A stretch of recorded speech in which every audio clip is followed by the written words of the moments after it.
Morning, ladies and gentlemen, and welcome to Essential Properties Realty Trust's second quarter 2025 earnings conference call.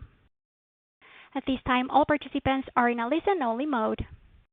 Later, you will have the opportunity to ask questions during the question and answer session.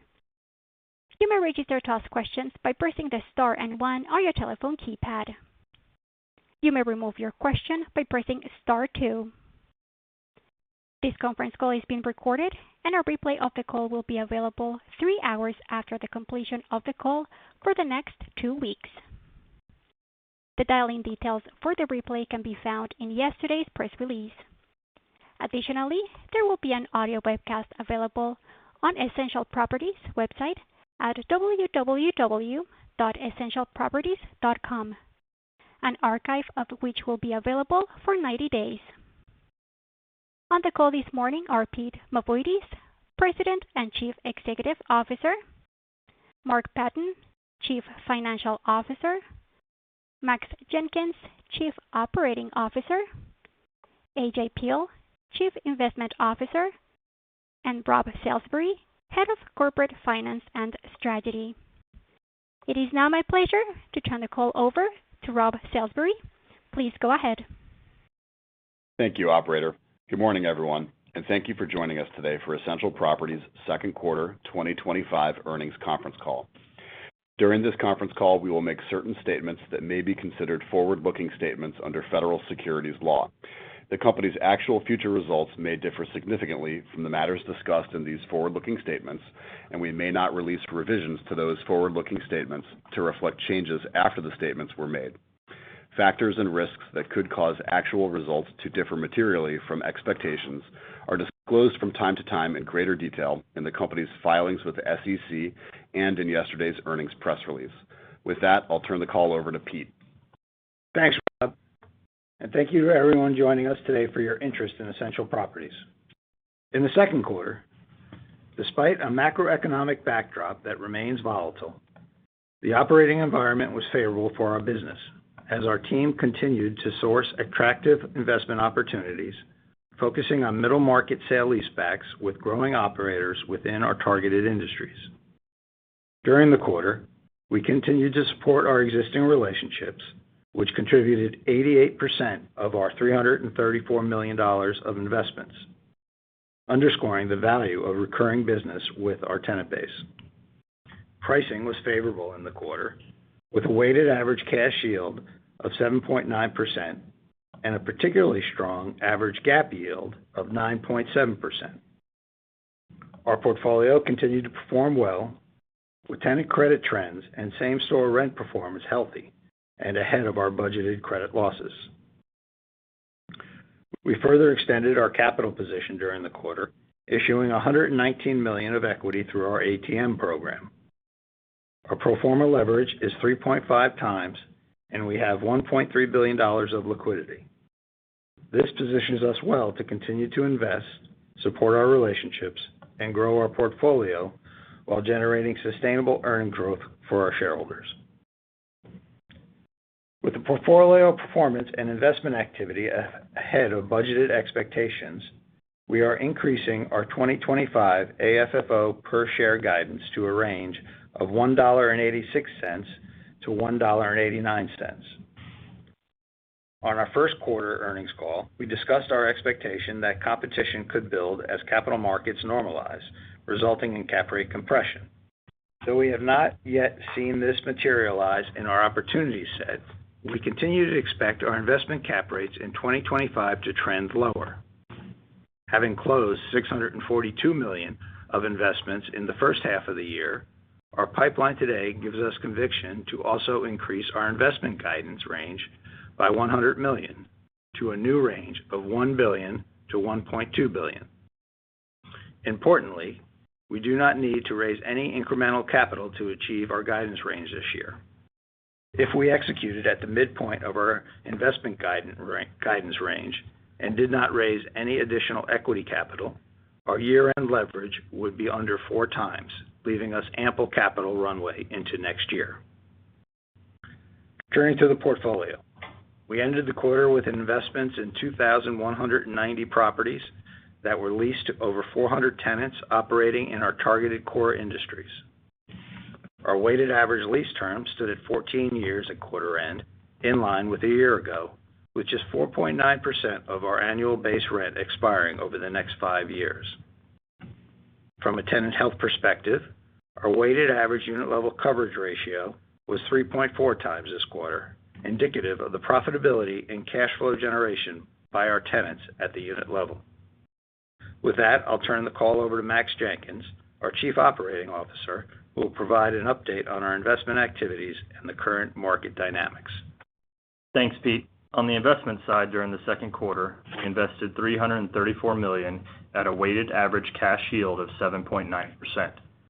Our investment activity in the quarter was broad-based across most of our top industries, with no notable departures from our investment strategy.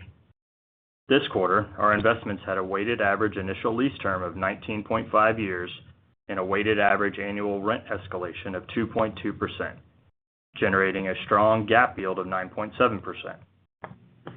Our investments this quarter had a weighted average unit level rent coverage of 3.4 times, reflecting a conservative rent level and healthy unit profitability for our operators. During the quarter, we closed 25 transactions comprising of 77 properties, of which 93% were sale-leasebacks. The average investment per property declined to $4 million this quarter, as our deal activity was characterized by granular freestanding properties, which is one of the core elements of our strategy.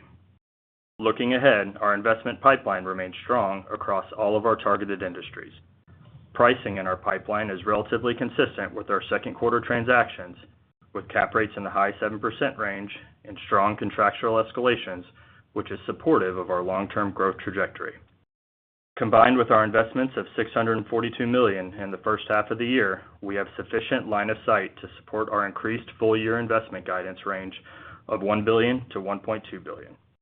With that, I'll turn the call over to A.J. Peil, our Chief Investment Officer, who will provide an update on our portfolio and asset management activities. Thanks, Max. At a high level, our portfolio credit trends remain healthy, with same-store rent growth in the second quarter of 1.4% and occupancy of 99.6%. As a reminder, the weighted average lease escalation in our same-store portfolio is lower than our overall portfolio, as the higher lease escalations on investments executed over the past several quarters have not entered the same-store pool yet. While there were no noteworthy credit events during the second quarter, we received resolution regarding the Zips Car Wash bankruptcy.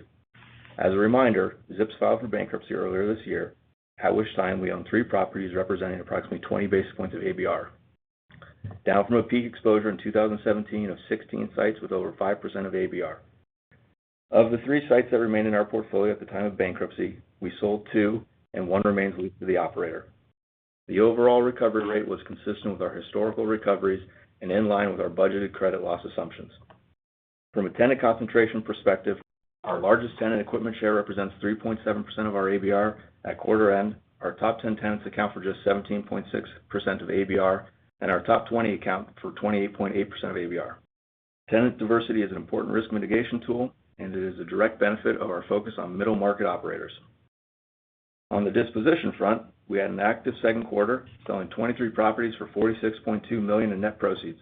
This represents an average of approximately $2 million per property, highlighting the importance of owning fungible, liquid properties, allowing us to proactively manage portfolio risk. The dispositions this quarter were executed at a 7.3% weighted average cash yield. Over the near term, we expect our disposition activity to be more muted, driven by opportunistic asset sales and ongoing portfolio management activity. With that, I'd like to turn the call over to Mark Patton, our Chief Financial Officer, who will take you through the financials and balance sheet for the second quarter. Thanks, AJ. Overall, we were pleased with the second quarter results, highlighted by the strong level of investments that Pete and Max outlined at a 7.9% cash cap rate.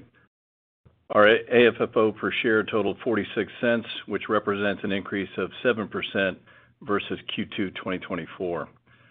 On a nominal basis, our AFFO totaled $93 million for the quarter, which is up 21% from the same period in 2024. This AFFO performance was consistent with our expectations, as reflected in our guidance range. Total G&A in Q2 2025 was $10.7 million versus $8.7 million for the same period in 2024, which is consistent with our budgeted expectations. The majority of the year-over-year increase is related to increased compensation expense as we continue to expand our team in support of driving our growth ambitions. Our cash G&A was $7.2 million this quarter, which is consistent with our guidance range of $28 million to $31 million for the year, and represents just 5.2% of total revenue, down from 5.6% the same period a year ago. We declared a cash dividend of 30 cents in the second quarter, which represents an AFFO payout ratio of 65%. Our retained free cash flow after dividends, which we view as an attractive source of capital to support our growth, continues to build, reaching $34.4 million in the second quarter, equating to over $130 million per annum on a run rate basis. Based on our investment guidance for 2025, that would represent more than 10% of our capital needs to fund our external growth. Turning to our balance sheet, with the net investment activity in Q2 2025, our income-producing gross assets reached $6.6 billion at quarter end. The increasing scale and diversity of our income-producing portfolio continues to build, improving our credit profile. On the capital markets front, we raised approximately $119 million of equity through our ATM program and settled $20 million of forward equity in the quarter, leaving us with a balance of unsettled forward equity totaling $507 million at quarter end. We expect to utilize these funds in the near term to support our investment activities and preserve our balance sheet flexibility by repaying our revolving credit facility balance in the third quarter. Similar to last quarter, our share price remained above the weighted average price of our unsettled forward equity of $30.73 at quarter end. As a result, under the treasury stock method, the potential dilution from these forward shares is included in our diluted share count. For the second quarter, our diluted share count of 199.6 million included an adjustment for 0.6 million shares from our unsettled forward equity related to this treasury stock calculation. This represented a modest headwind to our AFFO per share for the quarter, which was consistent with our budgeted expectations. Based on our current share price, we continue to expect a modest headwind again in the third quarter.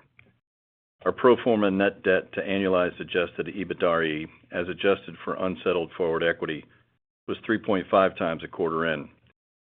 We remain committed to maintaining a well-capitalized balance sheet with low leverage and significant liquidity to continue to fuel our external growth and allow us to service our tenant relationships in this choppy capital market environment. Lastly, as we noted in the earnings press release, we have increased our 2025 AFFO per share guidance to a new range of $1.86 to $1.89, representing 8% growth at the midpoint. Importantly, this guidance range requires no incremental equity issuance. With that, I'll turn the call back over to Pete. Thanks, Mark. In summary, we are happy with our second quarter results. The portfolio is performing well, the investment market is exceptional, and the capital markets are supportive. We remain excited about the prospects for our business. Operator, let's please open the call for questions. Thank you. And at this time, if you would like to ask a question, please press the star and 1 on your telephone keypad. You may withdraw your question by pressing star 2. And once again, that is star and 1 for your questions. We'll take our first question from Eric Borden with BMO Capital Markets. Please go ahead. Hey, good morning, everyone. Pete, just, with acquisitions year-to-date tracking above the midpoint of your raised guidance and, positive commentary around the pipeline in your prepared remarks, understand that, you do expect some competition here, but just curious, what's preventing you from leaning more into the acquisitions, just given the presumably strong fourth quarter, but also understand there's some offset with seasonality in the third quarter? Thank you. Yeah, listen, I think, we are leaning strong into acquisitions, and as I said in the prepared remarks, the investment market continues to be pretty exceptional for us, was the word I used. So we are leaning strong into acquisitions. I think your question is more around guidance and, really the guidance on investment volume more is just really conservatism because we rarely have more than 90 days of visibility on the pipeline. But you're correct. The fourth quarter tends to be elevated, and we'll see what the fourth quarter brings. From an earnings perspective, the fourth quarter investments don't impact 2025 a lot and more impact the out years, and we'll adjust the guidance accordingly throughout the year as we always do. Okay, thank you. And then just on the occupancy side, occupancy dips slightly sequentially to, still solid 99.6%. Is there anything specific to call out there? And then just taking a step back as it relates to the 40 bips of total vacancy, what is the quantum of assets that make up that bucket? And then can you provide an update on either leasing progressions or potential dispositions? Yeah, listen, there's a lot in that, and it really just all goes to asset management. In terms of vacancy, we have 9 properties out of 2,100, and I think that was up from 6. Is that correct, AJ? Correct. And you're talking with average property value of $3 million, $27 million of value. It's not really material. There's always ebbs and flows, tenants who, don't no longer want to be in the properties or expiring leases, and we're selling those, engaging those. Anything specific you'd call out, AJ? No, I would say the majority of the vacant is in the restaurant space. And I think what you'll see is the recoveries are consistent with our historical recoveries. We should be getting around 80 cents on the dollar when we relet those assets or sell them off. That's really what makes up the vacant bucket today. Gotcha. Yeah, nothing material there. And, I think the bigger point is, the forward indicators of risk around coverage and same-store sales and back to the prepared remarks, the portfolio credit health is very strong. Well, thank you very much. Appreciate the time. Hey, thank you for the questions.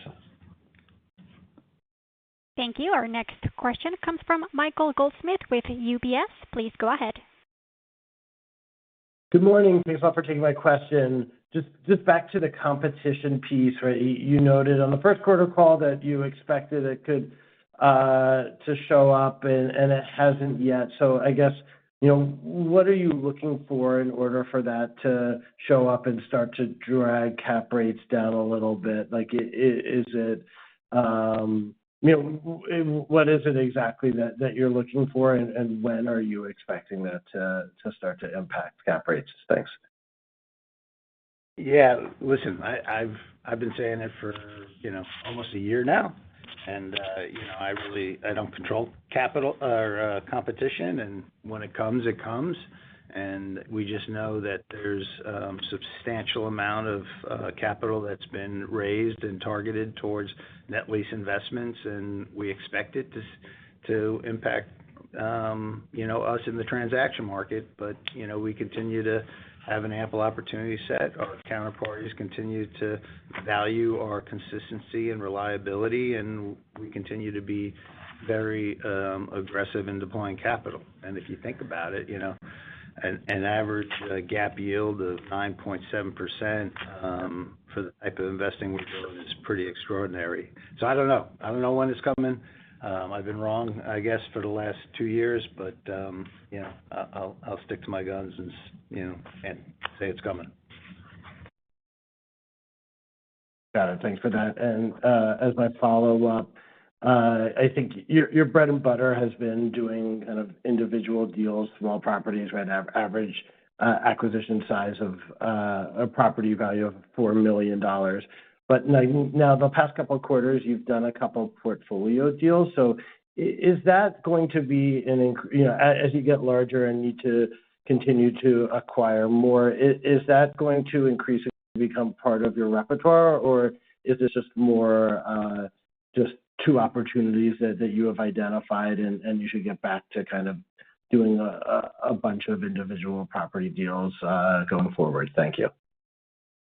Yeah, so the average profile of our deal is going to be, $10 to $15 million, involving, 2 to 5 properties with an existing tenant, and that hasn't changed. And every quarter there, that can flex up to $50 to $100 million, or and I think one of the reasons we provide the stats around our investments, is to kind of give you a view as to our consistency there. And, Max gave the commentary in the prepared remarks, and I think the second quarter was certainly consistent with past quarters. As we get bigger, we have the capacity to do bigger deals, whether it be $100 million or, and we did a $100 million deal in the second quarter without, sorry, that's my fault. Without blowing our concentration limits, but you should expect us to continue to be very granular in our investments and in our properties. Thank you very much. Good luck in the back half. Thank you very much. Appreciate the Michael. The question. Thank you. Our next question comes from Caitlin Burrows with Goldman Sachs. Please go ahead. Hi, good morning.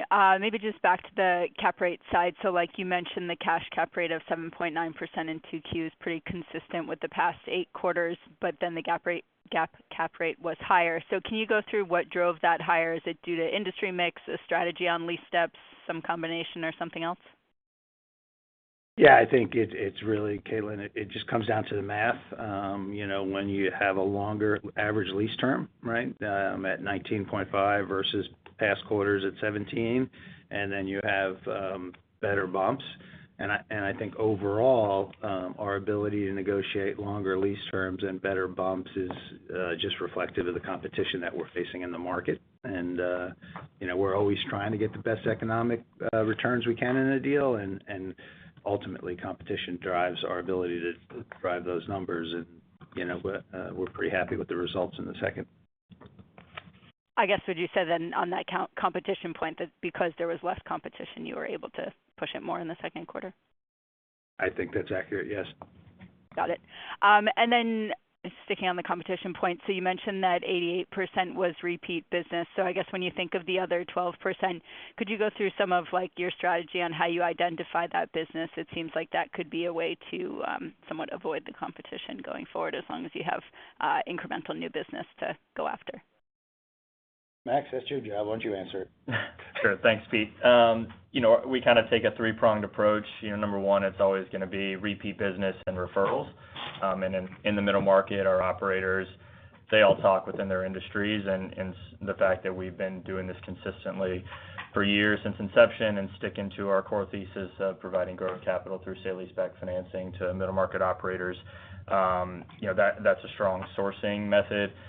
We obviously do cold outreach and visit industry conferences, and so that 3-pronged approach continues to drive new operators and new relationships, and we're continuing to do that every quarter and have been since inception.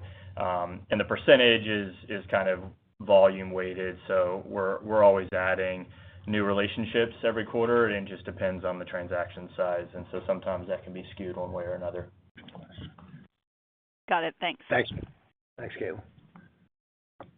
Thank you. Our next question comes from Haendel St. Juste with Mizuho. Please go ahead. Hey guys, good morning. Thanks for taking my question. Pete, I was hoping you could give us maybe some insight into your thought process on acquiring the portfolio of the Whistle car washes in the quarter. I think many of us had expected your car wash exposure to head lower. You're sitting here around 15%, so maybe some color on that thought process. And also if there's any color you can share on the price paid for the portfolio, cap rate, rent coverage bumps, any of those details. Thank you. Well, thanks for the question, Haendel. I think I'll take the concentration question and then kick it to AJ for the details on this transaction itself. But, we always have articulated a soft ceiling of 15% on industry concentration. Bringing car wash down, through the fourth quarter into the first was very deliberate because we had visibility on the Whistle transaction, and so we're happy with our ability to manage that exposure, bring it down to fill up capacity to add new tenants with good investments. But in terms of specifics, AJ, why don't you not get too specific, but give an overview of that transaction? Sure, Haendel. So, as Peter mentioned, we were working the exposure down, and Whistle was an existing tenant. And we had the opportunity to partner with them on the sale-leaseback transaction as they acquired the car wash portfolio from Driven Brands. The assets we acquired were well-established, seasoned sites. The portfolio coverage was greater than 2 times. We feel like we got really good economics on the lease escalations. We're able to provide attractive sale-leaseback financing to an existing tenant. We're really happy with the transaction. Page. Great, I appreciate that. Yeah. Go ahead. Given the size of the operator and the quality of the assets, the cap rate on that investment was probably inside of the average for the quarter. Okay, appreciate the details, the comments.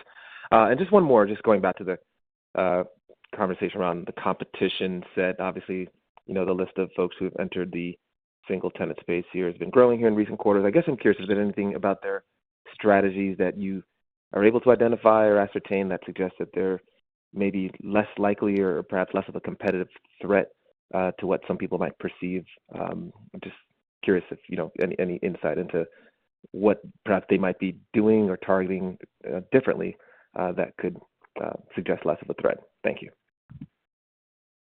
Yeah, listen, I can't really speak to other shops and how they're organized and what their competitive advantages are. I can certainly speak to ours, and I think our ability to consistently provide capital into these industries, our ability to do small transactions, and our proprietary data around to support those investments is what differentiates us in the market. We tend to see the most acute competition on the bigger, broadly marketed deals. And you see cap rates on those deals, really getting away from us and well inside of, we're currently deploying capital. And, I think it's, you're a new shop, you're going to rely on the brokerage network and compete solely based upon your cost of capital, which is not how we go to market. Thank you. Thank you. Thank you. Our next question comes from Rich Hightower with Barclays. Please go ahead. Yeah, good morning, everybody. I think most of my questions have been asked and answered, but maybe I was just curious for a little more color on the credit side of things. It sounds like, maybe if we go back in time and think about, expectations 90 days ago, I think, sentiment was probably a little worse than it is today or has proven out to be. So, why do you think that is, and what's in the crystal ball from what you can sort of tell with your existing, portfolio companies and just what the feedback is, what you're seeing in the numbers? Just give us a little more color on the credit side. Thanks. Yeah, I think I would start our position on the credit as a super senior secured landlord, remains pretty durable, and we don't see any erosion in our cash flows or delinquencies or things that give us concern. Looking at the operators and numbers and the industries, generally we see flat trends with not sales that are same-store sales that are growing at a high rate, and we're seeing slightly improved margins. But I think overall we're encouraged by the stability that we're seeing in our industries, and we don't see any major concerns emerging. Okay, that's good news. And then just to ask another follow-up on the competition side. If you break down the typical deal between going in yield, escalators, WALT, industry, exposure, that sort of thing. I mean, as more and more competition comes in, even if it's not precisely in the sandbox that you guys typically play in, I mean, where would you expect deal terms to change out of kind of those mix of different elements of every deal? Yeah, I think you can certainly look back at our disclosure and where we're deploying capital back in 2020 and 2021. I think the low on the initial cap rate was 6.9, and the low on the escalations was 1.4, and a low on lease term was call it 15. We negotiate all of those economic terms. I think the point of most sensitivity is going in cap rate, followed by escalations, with lease term being the least sensitive to these operators. And certainly, when we're doing a deal, we want an operator who's committing to the property for long term. So I think the first place you're going to see it is in the initial cap rate, and then it'll trickle down through escalations. Very helpful. Thank you. Thank you. Thank you. Our next question comes from Omotayo Okusanya with Deutsche Bank. Please go ahead. Your line is open. Hi, yes. Good morning. Congrats on the continued solid execution. Quick question on the acquisition front. So we kind of had the Starwood fundamental deal. Just curious, again, if something like that ends up being too large for you guys to look at, whether, again, pricing on deals like that becomes an issue. Just kind of curious, again, I know your wheelhouse is doing these smaller, granular deals, but for something that's bigger but not too big, such as this deal, how do you guys kind of think through an opportunity set like that? Yeah, quite frankly, we didn't even take a look at it. We have an ample opportunity set of freshly originated deals through our relationships, and I think the bar for me to buy someone else's underwriting, someone else's existing portfolio, is pretty high. We would have to be wide of where we're deploying capital, and ultimately, I don't think that transaction was priced at a 7.9 was where we deployed capital in the second quarter, and I think anecdotally that transaction priced closer to 7. Fair enough. Thank you. Thank you, Teo. Thank you. Our next question comes from John Kilichowski with Wells Fargo. Please go ahead. Thank you. Good morning. Maybe just on a topic we haven't really touched. It's been a quarter now since some tariffs have been in place. Some have been paused. But I'm curious, as you look across the sectors where you're getting unit level coverage data, if you're seeing any delta in performance by certain sectors being more impacted than others. We really aren't, it's not, our portfolio is largely service and experience, right? 90+%, and, they're not buying goods that are subject to tariffs that they're then reselling to the consumer. And so, as I mentioned earlier, the portfolio trends have been incredibly stable. And then maybe just on the guidance raise, I think you touched on this a little bit earlier, but how do you think about raising the low end versus the high end? Is that more of a product of better than expected credit performance, or is that the outperformance on the acquisition side, or some grouping of both? And why does that not impact the high end? It's just what the model's saying. But Mark, you want to? Yeah, listen, I think John, the first two things you mentioned are probably right. We had a strong first and second quarter investment levels, strong cap rate, what we were expecting, so that gave us comfort on the bottom end of the range, and credit loss I think was better than we were expecting. But when you're at an 8% growth rate on the AFFO per share for the year, for us I think it's a function of we just didn't think, as Pete said, the model was telling us we should bump the top end. Got it. Thank you.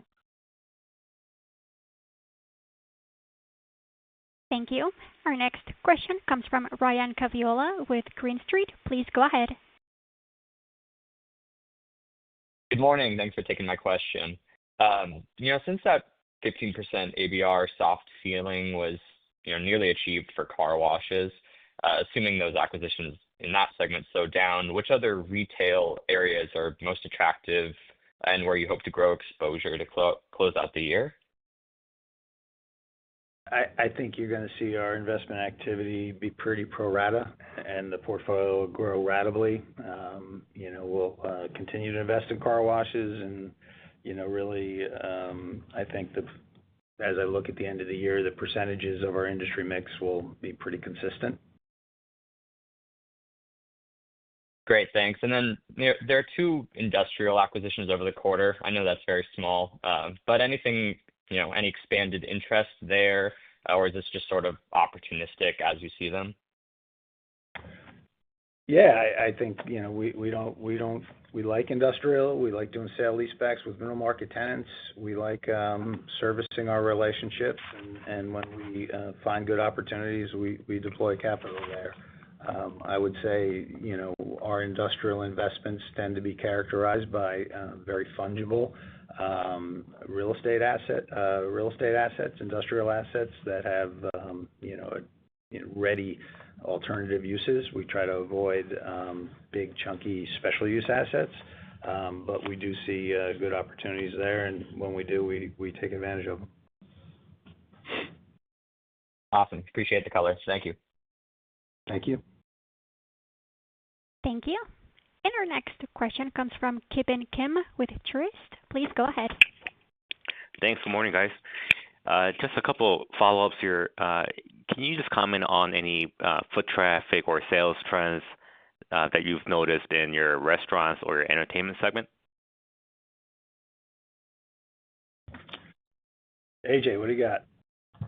Yeah, so anecdotally, I would tell you that we use Placer AI internally to monitor that, and we have noticed a marked increase, in particular in the entertainment sector, as June rolled over on the calendar. I think that is flowing through the restaurant space as well.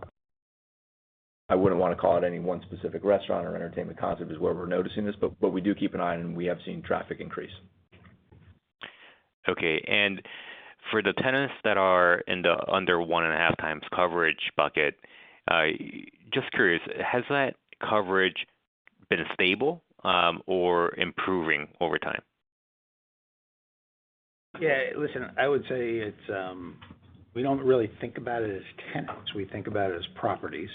Those individual properties are subperforming for some reason, and it tends to be very transitory. We have sites where it's underperforming, and the operator hires a new manager and gets the site performing well, or sites that lose a manager and tend to perform poorly.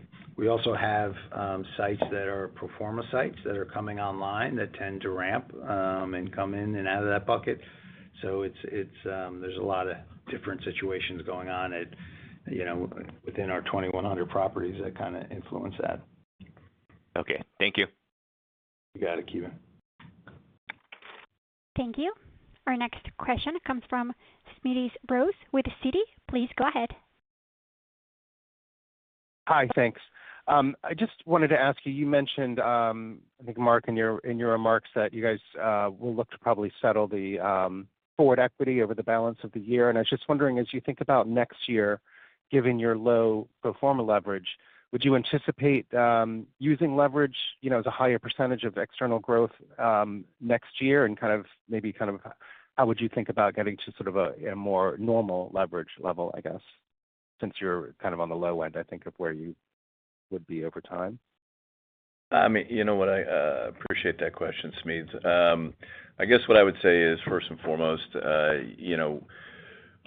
when you think about our capital sourcing, you could probably use a split of 50-55% equity, 35% debt, give or take, and then that 10% free cash flow, which is improving every quarter. So I think for us, every year we're going to be sourcing debt capital, and certainly I think Pete said in his remarks, maybe I even did as well. The good news for us today is we don't have to do anything on the equity side to achieve our ample dry powder to take us into 2026. For us, in terms of accessing debt capital, it's opportunistic for us. But in terms of the mix, I think you should expect for us to do what we've been doing for, frankly, since we've come public, but certainly just use the last 12 quarters. That leverage is somewhere around 4.5 times. So I think.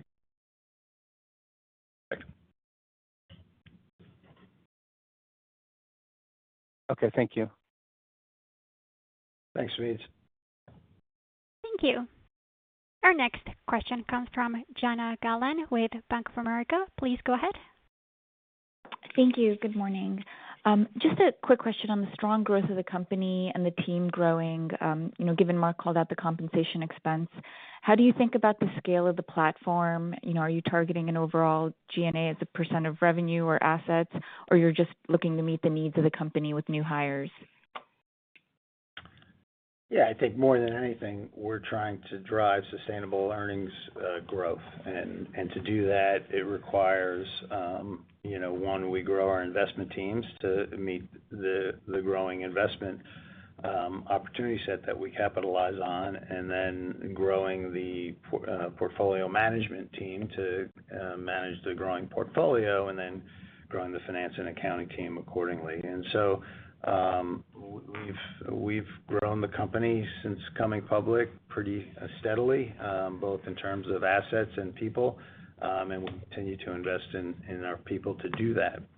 G&A really is an output of that. We look at our infrastructure, we look at our organization, we look at what we need to execute the business plan that really is ultimately driven by growth and growth in earnings. Thank you. Thank you. Thank you. Our next question comes from Daniel Guglielmo with Capital One Securities. Please go ahead. Hi, everyone. Thank you for taking my question. Just one from me. You all are always nimble on the industries you invest into, and there was an uptick in the convenience store space with Allsups as a new top 10 tenant as well.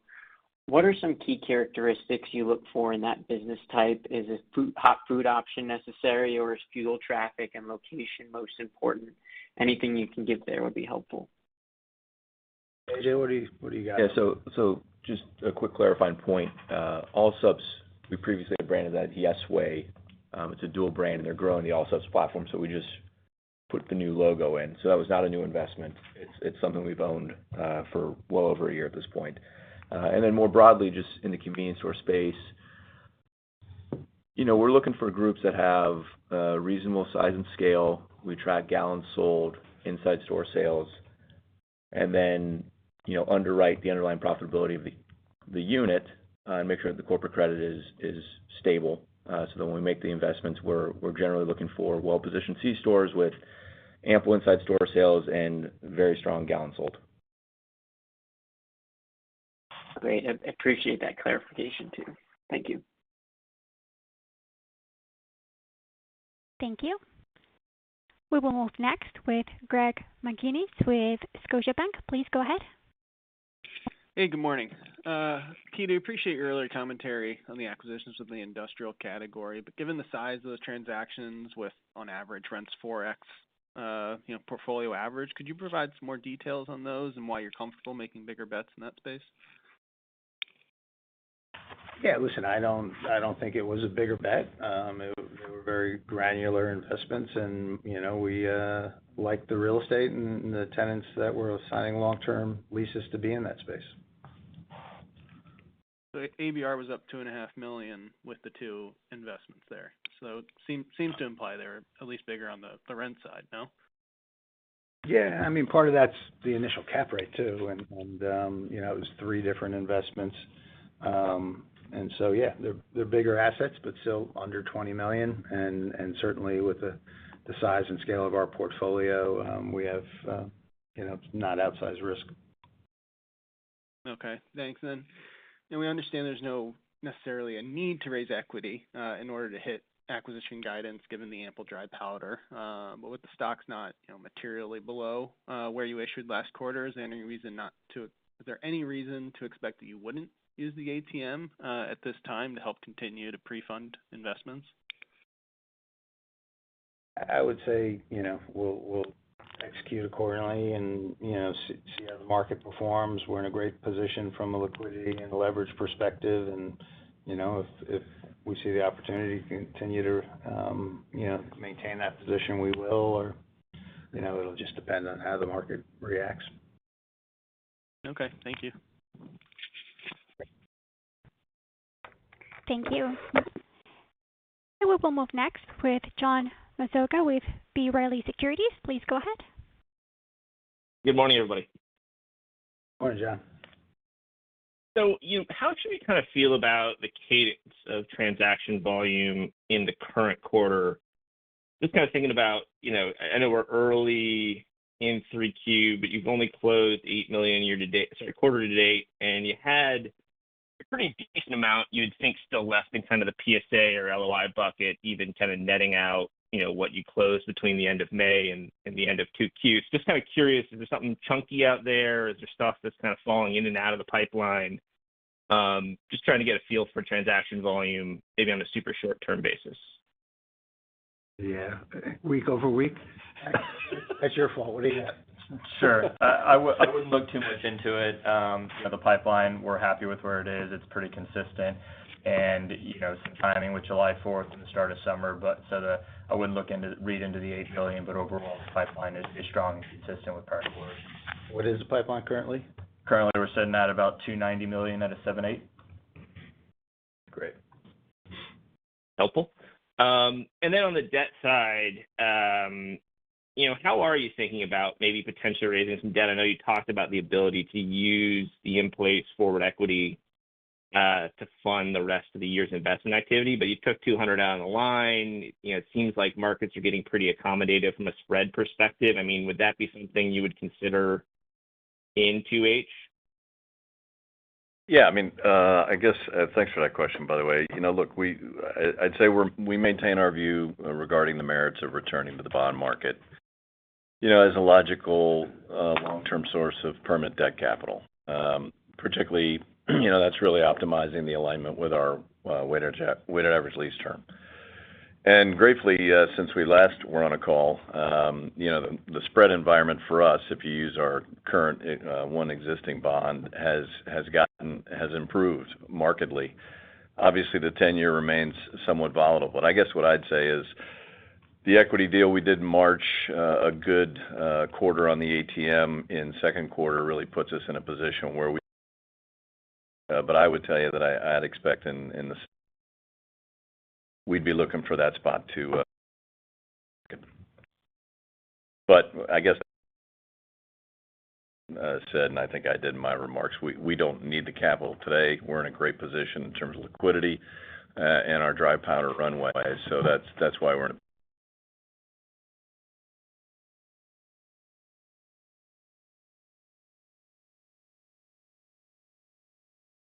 Awesome. Thanks, John. Good. Sorry, was I breaking up or was you breaking up? I couldn't hear the end of Mark's remark there. You said you were a great analyst. I did say that right at the tail end. I don't know if you heard the part about we still view the bond market as the logical long-term source for permanent debt capital going forward, lined up with our WALT, and that the environment's improved. Certainly, if you use our one issuance, I'm not sure if it's still coming through, but our liquidity position today really puts us in a spot where we can be opportunistic. Somewhere in the second half, to your question, most likely. I know just because you have only the one piece of debt outstanding, unsecured debt outstanding, or unsecured bond outstanding. Is term loan market even more accommodative than that, just given, is a little bit of an orphan issuance at this point? Well, I guess I'd say it a different way. The term loan market we think is still open to us and obviously has an attractive, all-in swap rate. But if you think about it, there's a real benefit in the bond market where we think that's the long-term solution, as I mentioned, in terms of the best long-term permanent to perm out our debt needs, certainly aligned more closely with our weighted average lease term. So I guess what I'd say is there's a benefit to continuing to build your complex in the unsecured bond market, which is why even though they might price a little higher, let's call it in the high fives, we just think long-term that's going to be a better strategic solution for us in terms of accessing debt capital. Understood. Thank you very much. Yep. Thanks, John. Thanks, John. Thank you. And this concludes our Q&A session. I will now turn the call back to Pete Mavoides for closing remarks. Great. Well, thank you all for participating in today's call. As we hope we conveyed, the business is in a great spot, and we look forward to engaging with you all in the coming months. Thank you. Thank you. And this does conclude today's program. Thank you for your participation. You may disconnect at any time.